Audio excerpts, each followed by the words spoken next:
Good morning, everyone. Am I on? Can you hear me? Okay, there, I can hear myself now. It's good to be here. I really appreciate the presence, and it's good to be able to bring my wife.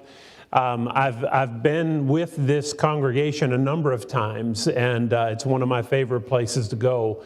You all are so kind, and well, you have been very upbuilding to me. I do want to add two things to what Robert said concerning the potluck. You know, can we just add this instruction? Whenever I go places, they always have the preacher go first. And, you know, people hate me because of that, I think. And so let's not do that. Let's just go by height this time. And not at the end either. But anyway, I'm smarting off. But I also want to say this too. If you look at the title there, it says broken but blessed. And Robert introduced the lesson as broken but lost. And he said exactly what I told him. All my lessons this week, or most of them, Monday, Wednesday, and Thursday, Monday, Tuesday, and Wednesday, are lessons about being lost. And when I was writing up, I just had that lost word in my mind, and I wrote it down on the title. But this lesson is about broken but blessed. And if you have your Bible, would you open it to the book of Habakkuk? It's in the Old Testament. We don't go there a whole lot. But Nahum, Habakkuk, Zephaniah, Haggai, Zechariah, Malachi. It's toward the end. And you can find it. And I may throw a curveball at the guys. Well, maybe not with this because I have the slides. Never mind. But in Habakkuk chapter 3, look with me beginning in verse 16. Habakkuk has just been told some really, really bad and scary news. Their country is going to be overrun by an enemy that is ferocious, that is merciless. And he's just been told that's going to happen by God. And so here's what Habakkuk said. When I heard, my body trembled. My lips quivered at the voice. Rottenness entered my bones, and I trembled in myself that I may rest in the day of trouble. And if we can just jump forward a little, though the fig tree may not blossom, nor the fruit be on the vines, though the labor of the olive may fail and the fields yield no food, though the flock may be cut off from the fold, and there be no herd in the stalls, yet I will rejoice in the Lord. I will joy in the God of my salvation. Those words are particularly meaningful to me. 2020 was a hard year for everybody. We had the whole COVID thing, and we're facing decisions about church that we've never had to face before, and trying to do the best thing. And it was a tough time. Locked away in our homes, as many of us were. And then for our family especially, our daughter had a miscarriage. That she would have been our first grandchild.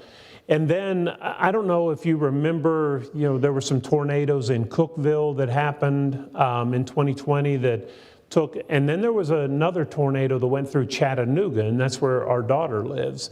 It hit their house, and they were just barely able to get into an inner closet.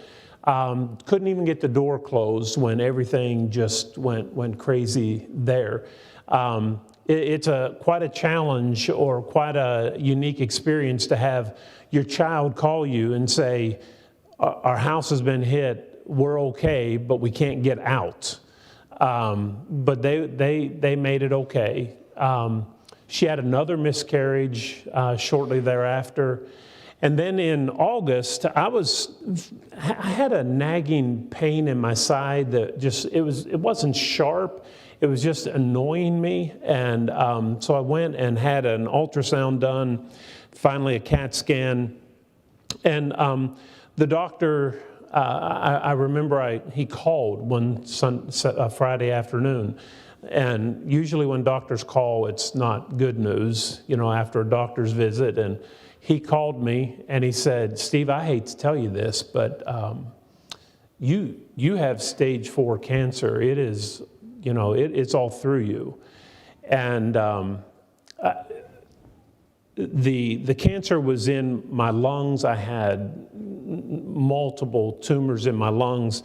It was in my adrenal glands. It was in my ribs. It was in my spine. It was in my lymphatic system, on my kidney, in my bones, and in my brain. It, looked really bad. And so, my wife heard the conversation going on, and she came in the room, and I remember, we just kind of embraced, and I said to her, I want to do this well. I was absolutely convinced that my time was very short. When we went to our first oncologist meeting, he informed us that if it was in the brain, which it was, that I had about 3 months to live. We ended up going to MD Anderson, and to make a long story short, I did 2 years of immunotherapy, and we just got back from MD Anderson. Was it last week or 2 weeks ago? 2 weeks, last week? I don't know, a week and a half ago. And the scans are all good, all clear. Everything is going well. I've responded to immunotherapy very well. But I think the primary reason, obviously immunotherapy is a great thing, but there have been so many people praying for me.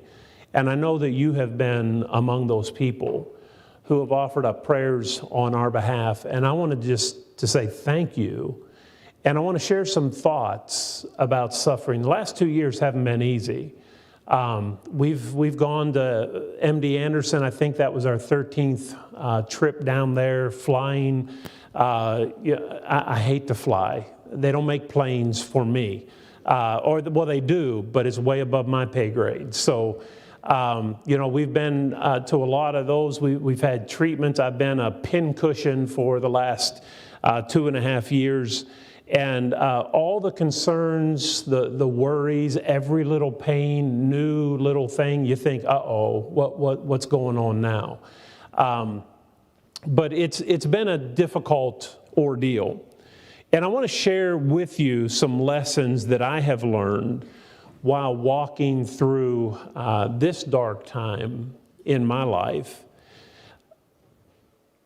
People who have been devastated by grief and loss and pain frequently ask the question, why?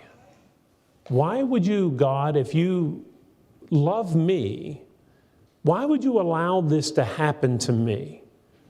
Why would God allow his children, the ones who love him, to suffer as they do? And, you can bring up story after story. You have, and it may be your life, that has undergone way more than what I've gone through. And you've lost, I can't think of anything worse than losing a child. How hard and difficult that would be. I had a sister that died when she was 9 years old, and I was younger than her, but I often think of, wow, I didn't realize what my parents must have gone through until I got older. What a devastating loss that would have been to them. But so the question of why do good people, children of God who are trying to please him, why do they suffer as they do? I think that's probably the greatest argument that an atheist has. It's flawed, but if they're going to hang their hat on something, that's what I'd hang it on if I were an atheist. If there's a God and he loves you, then why does this happen? Why are you suffering? Why did that child die? Why did that woman have a miscarriage? Why? Those are good questions. They will say something along these lines. The fact that suffering exists in this world is proof that the God of the Bible cannot exist. Because we claim that the God of the Bible is all-knowing, right? He knows everything. And we claim that he is all good, that he always does the right thing. And we claim that he's all powerful. He can do anything. But if there's pain and suffering, you can't have that God who is all of those things. You can have a couple of those attributes, but you can't have all three of them. Maybe God is all-knowing and he's all good, but he's just not strong enough to do anything about pain. Or maybe God's all good and all powerful, but he doesn't know that there's pain. Or maybe he's all knowing and all powerful, but he's just not good enough to do away with pain and suffering. See, they say you can have a God. If you want to believe in your God, you can have it, but you can't have the God of the Bible, because he claims to be those three things, and you can't have those three things along with suffering. Well, before you give up on God because you're suffering or have suffered in your life, let me share with you God's perspective that gives meaning to suffering. And I'd like for you to open your Bibles to Psalm 66. There's a psalm that is tucked away, some verses again that have been very meaningful to my wife and I, from Psalm 66. Beginning in verse 10. The psalmist said, "For you, O God, have tested us. You have refined us as silver is refined. You brought us into the net. You laid affliction on our backs. You have caused men to ride over our heads, and we went through fire and through water. But you brought us out to rich fulfillment." I want to share with you some thoughts, some truths about suffering. My story is not unique. Every one of us has a story. And if you live long enough, you'll have a story. And so I want to share some things that you need to know, whether in hindsight or yet to come down the road for you. But we will all suffer. And so here's my first point. God allows his children to experience suffering. That's what it says. In verse 10, he said, "You, God, have tested us." It's not coincidence. It is not the devil. He said, God has tested us. God allows, he permits suffering and hardship to come into our lives. But that does not mean that God is not a good God. Suffering can be good. Have you ever thought about that? If it weren't for pain, how would you ever know to take your hand off of a hot stove? How would you know that you need medical attention if you didn't have pains that take place sometimes in your body? You see, pain is not pleasant, but it's good. It reminds us of things. And quite frankly, pain is remedial. You look at Psalm 119 and verse 67, the psalmist said, "It was good that I had been afflicted." And because of that affliction, he turned to the Word of God. He said, "Before I was afflicted, I went astray. But now that I have been afflicted, I go to your Word." Suffering can stop us in our tracks. Suffering can make us back up and prioritize things in our lives and say, wait a second, I'm not living for eternity. I've been living for the here and now. There are some things that I need to change in the way I live. The truth that we suffer is not evidence against the existence or the goodness of God. It's just a means that he may use to help us lift our eyes to heaven and realize there's more to this life than just here and now. Suffering can refine our character. Suffering can cause us to question our values. What is it that we have placed as of great value in our lives? Maybe it's not all that important. You read the book of Ecclesiastes and you'll see, you know what? The rich die and the fool dies. The wise man dies and the fool dies. The rich dies, the poor die. They both end up in a grave. And what about that money that the rich, accumulated? It's not his anymore. It'll be somebody else's, and they'll get to use it. You don't take anything with you. What happens to all is that we all die, but then what? You see, that's what matters in life. And suffering can help to awaken us to that reality. Suffering can clarify our purpose for existence. Why am I here?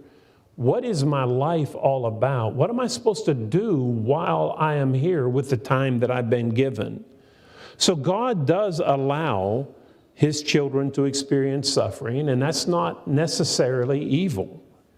The second thing is that God supports His children while they suffer. Do you see that?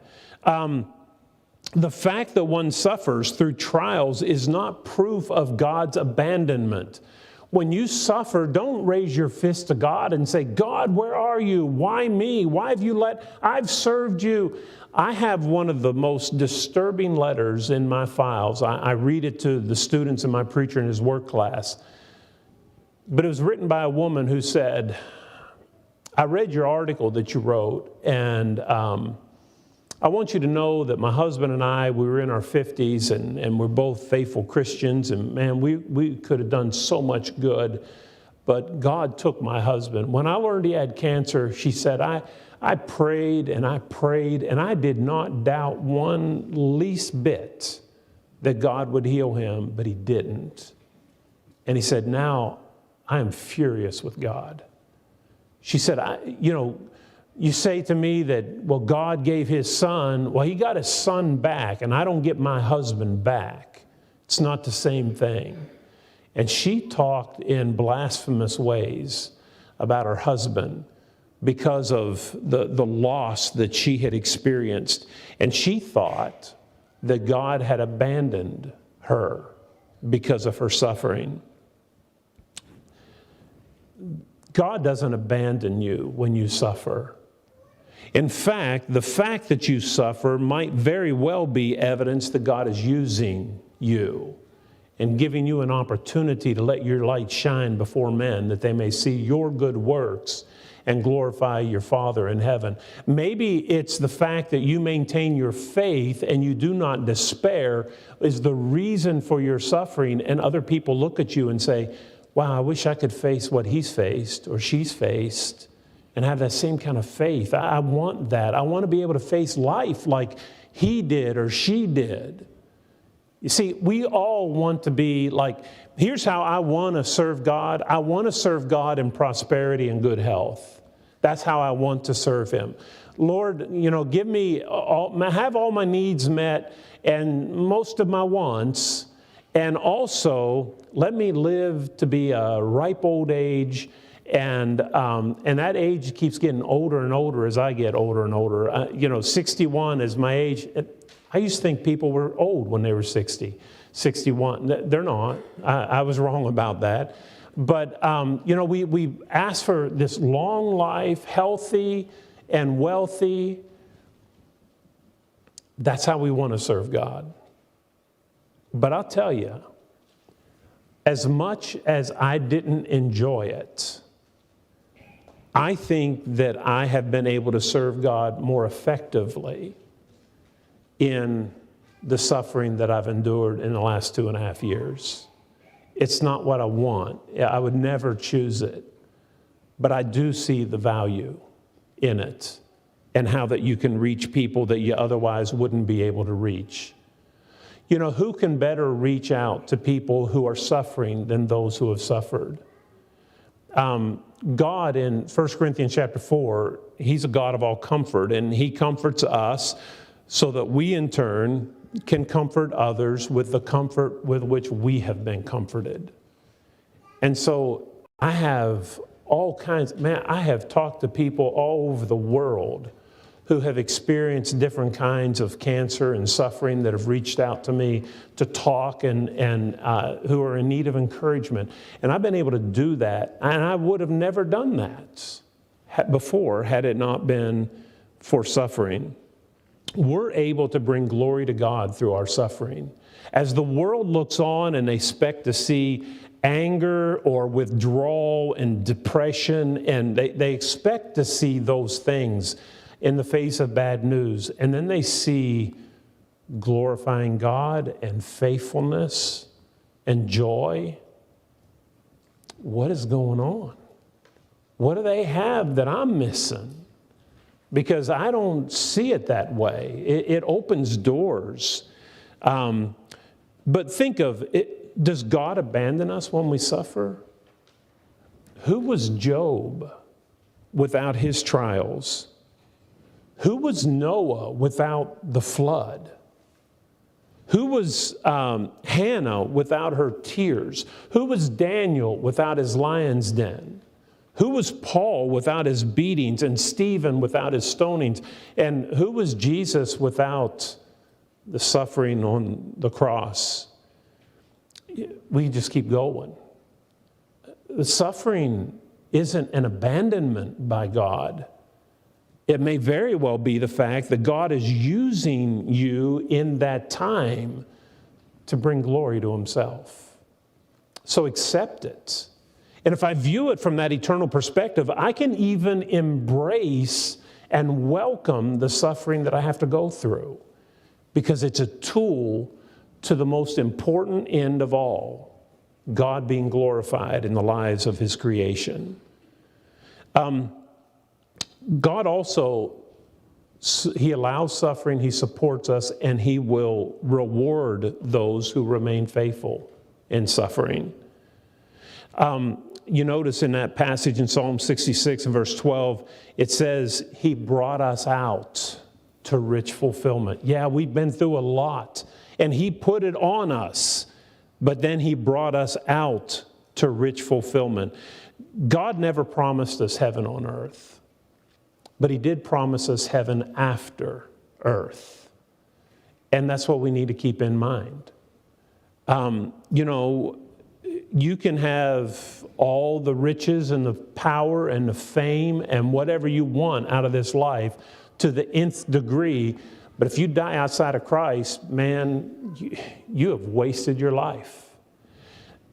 It's what matters after this life that will determine the success or failure of your time here on this earth. God will reward those who have suffered and stayed faithful. And what does he reward us with? Well, turn to Revelation chapter 21 and you see that heaven is a place of no sorrow, no sickness, no death, no dying, no tears. All those things will be gone. Everything will be new. And so while we navigate through our pain and our suffering and our loss, we need to remember that it's just for a little while. And then comes the reward. The Apostle Paul said in 2 Corinthians chapter 4 and verse 17, he said, these light afflictions, I've got to stop right there. Had I been Paul, I would not have been calling what he had been through light afflictions. You know, I was preaching in Alabama on one occasion and got there just a little bit early and sat down in the preacher's office to talk to him for a minute, and a guy came in and stuck a gun to my head and robbed me in the church building. And I could tell you about that. We can talk, and boy, that was rough. I don't like Alabama. I don't want to go back and preach in Alabama. I'm staying up north in Tennessee. But, that was a story, and if you want to hear it, I can tell it to you. Paul has been beaten 5 times with 39 stripes, scourged. Can you imagine what his back would have looked like when they pulled that garment off of him to beat him? The last guy who beat him must have stood back and went, whoa, who is this guy? he must have been terribly scarred. And then 3 times he was beaten with rods, and he was shipwrecked, and he was stoned and left for dead. And he goes through that long list, but he says, these light afflictions, they're nothing. Light afflictions, well, they are when you compare it to eternity in heaven. And that's what Paul had in mind. His mindset was right. He was thinking more about tomorrow than he was today. And we need to be that way as well. I'll tell you what we need to remember. And this is a point that I think is very true. And it was spoken by Jesus. Of course it's true. 2 Corinthians chapter 12 and verse 9. Of all the sermons that Jesus preached, of all the parables that he told, of all the miracles that he ever performed for anybody, he never once used the word grace. Are you aware of that?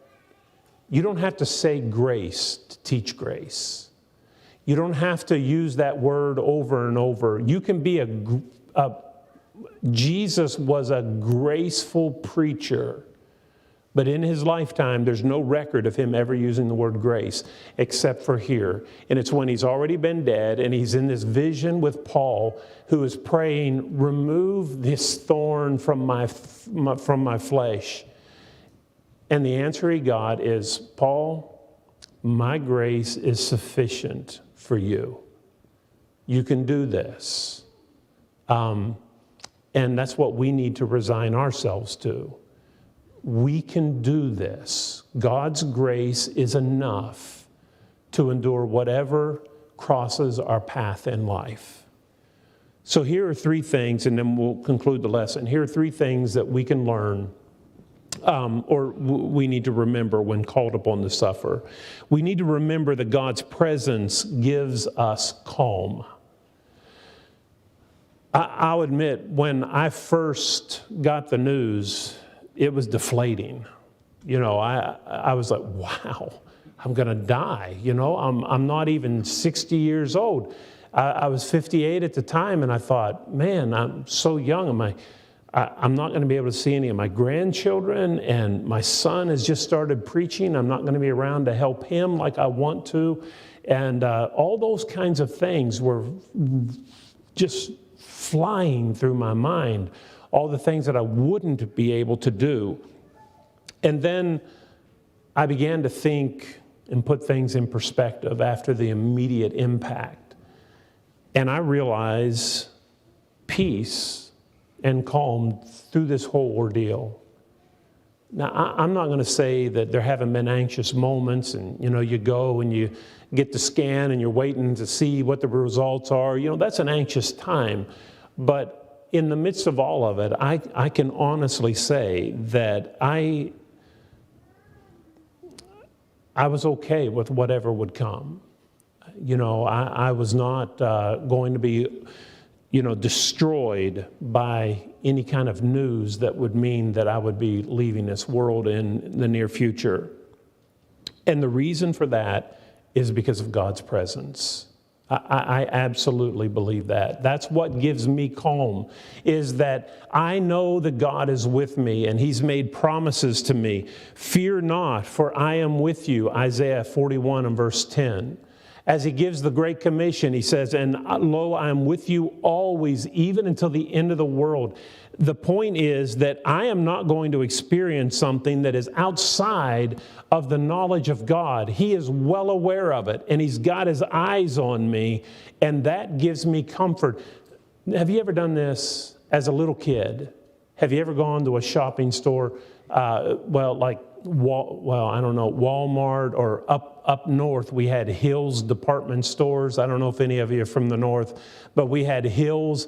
And I can remember as a child, you would like get caught up in the toys section and stop for a second. You're looking at it and your parents keep going and they round the end of the aisle.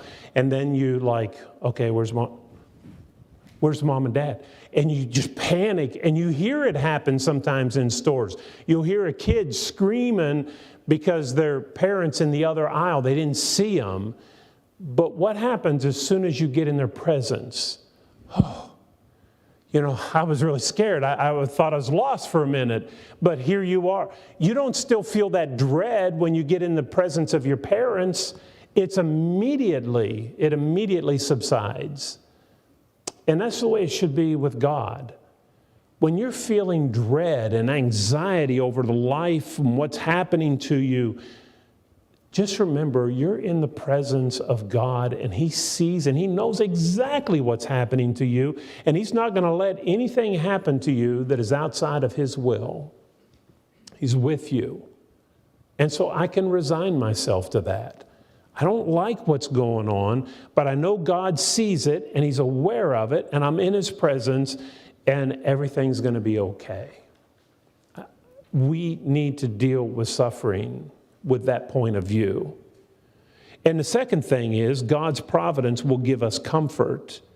His presence calms us. His providence comforts us. Romans 8:28.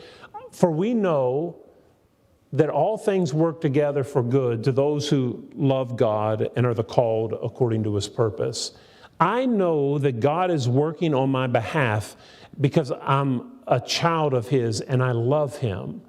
And so whatever happens in my life, I know it's something that God will redeem. He'll make it right. It doesn't mean that everything that happens to me is going to be fun and enjoyable and pleasurable, but it means that it will be redeemed by God. Whatever is thrown at me, God's going to make it okay. And so I can deal with that. The providence of God, we don't talk enough about, I don't think. I mean, when we talk about providence, we think Joseph, Genesis 50, you meant it for evil, God meant it for good. That's a really good providence verse. Or we could go to the book of Esther and, Mordecai saying, who knows, maybe it was for this purpose that you were brought to this position to save God's people. Esther 4 and verse 14. That's a really good providence verse. But there's so many more. And the one that I like the most is one that we hardly ever talk about, but it is powerful to me. When the children of Israel were told in the law of Moses that the men of Israel had to go to Jerusalem 3 times a year to observe these feast days, so the cities would be emptied of all the men. The men were required to go to Jerusalem to worship and to observe these feast days. And the nations around them hated them. If they could drive them out, they would have driven them out. Give them an opportunity and they would have taken it. Here's their opportunity. Their cities are barren, left with women and weak and children who aren't able to make the journey to Jerusalem. What a perfect opportunity to ransack those cities, burn them to the ground, or take possession from the inside. Go to Jerusalem, all the men, and leave all of our families exposed? In Exodus chapter 34, verses 23 and 24, God addresses this very thing. He says, I know I'm commanding you to go to Jerusalem 3 times a year, and I know that makes you really vulnerable at home. But I promise you that your enemies will not desire your land when you're gone. And in all the times that you read about in Scripture, never did the enemies of God attack the people of God while all the men were gone in Jerusalem, fulfilling His purpose. God kept His promise. How did He do that? I don't know, but He in His providence said, I've got this. I'm going to take care of this, and you don't need to worry about it. God's providence can comfort you, knowing that there's a God who has, what are you suffering with? What grief do you have? What burden are you carrying? God has it. He knows, and He says, I'll take care of it. I'm going to work everything to your good. So just trust me. And that gives comfort. And then the last point is God's perspective gives us context. Because without perspective, we're saying, how can you let people suffer like they do. You know, I've got friends, and I know people in my life that have just, man, it's just been a succession of tragedies all through their life. And people that have been, you know, born with handicaps, and the burden that is to them and to the people who care and love for them the most. And you begin to think, what makes sense of this for me? Well, God's perspective will give us context. John Keats, and I know Brother Warren used this in his debates with Ballard and Matson, but John Keats actually said it first. He was an English poet. And he said, this world is a veil of soul making. That's what it is. A veil, a valley of soul making. That's what we're supposed to do while we're here.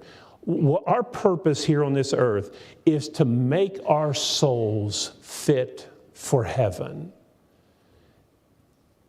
And you know what?